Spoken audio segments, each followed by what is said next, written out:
Hi, everybody. I'm back again, Debbie Bridge here with this week's Odes to Joy, and I'm really looking forward to introducing you to our next guest. And as you can see, ooh, right there is my little baby girl, Blossie. Ha! If you're interested and willing and happy to send through an Odes to Joy, I'd really appreciate it. I still have quite a few weeks of my year of doing 52 of these because I'm doing a year of Odes to Joy. So if you would be able to join in and send me through some Odes to Joy, there should be details below this video that can tell you what you need to do and how to do it. But here is our next installment. Bye. Hi everyone, my name's Kerri, and Debbie asked me to do one of these Ode to Joy videos for you. Obviously I'm doing it in a separate room to Debbie, so it's going to be a bit different, but yeah, I was really pleased when she asked me, because obviously with everything that's going on there's quite a lot of challenges facing us, and actually initially when she said would I do it, I thought it was going to take me ages to think of anything, and then it came to me in literally a split second. And the thing that's given me the most joy recently, and oddly really, is being the age that I am. I'm 54, 55 this year, and I sort of think that everyone dreads aging or almost feels embarrassed to tell people how old they are. But I think it's a joyous thing, and I think particularly for women, there's a stigma attached to trying to hide your age and concealing the signs of aging or whatever we're supposed to do, have brighter skin, fresher complexions, I don't know, hide the lines. And I just don't give a shit. I just am proud to be the age I am, and I think what people overlook when they're coming up to this stage in their life, obviously we've got to face the menopause, which isn't always a joy.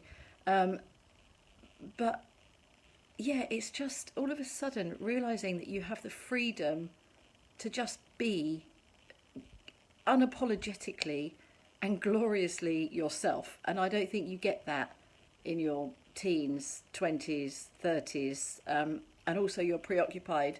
A lot of people who choose to have get married and have families, much of your 20s and 30s is led by that, either getting into relationships, building homes. You don't usually have to face that in your 50s. You've done all those things. You've usually got grown-up children if you chose to have children, and all of those complications and landmarks that we're supposed to meet have been met, and your children are more grown up. I've got a 22-year-old daughter and a 13-year-old son, so he's gaining independence all the time, and I just feel free. I just feel like the friends I've got now are probably the best friends I've ever had, because the ones who stayed with me from my teens, we've been through thick and thin together. We know each other inside out. There's none of that background information needs filling in, so you can just be yourself around them. And then the new friendships I make, I find you're much more picky. I don't want to hang out with people that just fill the space in the evening. You know, I choose to be with whomever I get along with the best, and whoever, I don't know, feeds that bit of me that needs feeding. And that again gives you another piece of freedom, really, because it's just lovely to be me or whoever you are.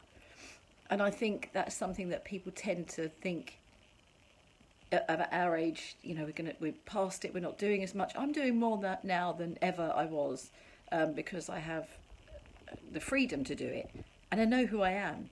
And I think a lot of the time prior to this, you're building up who you are. Also, I think when you get to this age, you're a bit more uncompromising. I don't want to do things I don't want to do. I don't want to go places just out of a sense of obligation. And I think you get bolder. And yeah, being in your 50s is fierce. It really is. I'm enjoying this phase of my life as much as I've enjoyed any other phase of my life. I've enjoyed some of them for different reasons. I did a lot of travelling in my 20s and 30s, had my family when I was in my 30s and early 40s, and now all that's done. So I've had good phases in the past, but this is the most free I felt. And yeah, that is definitely something worth celebrating. So yeah, big up all you 50 somethings. It's a brilliant place to be.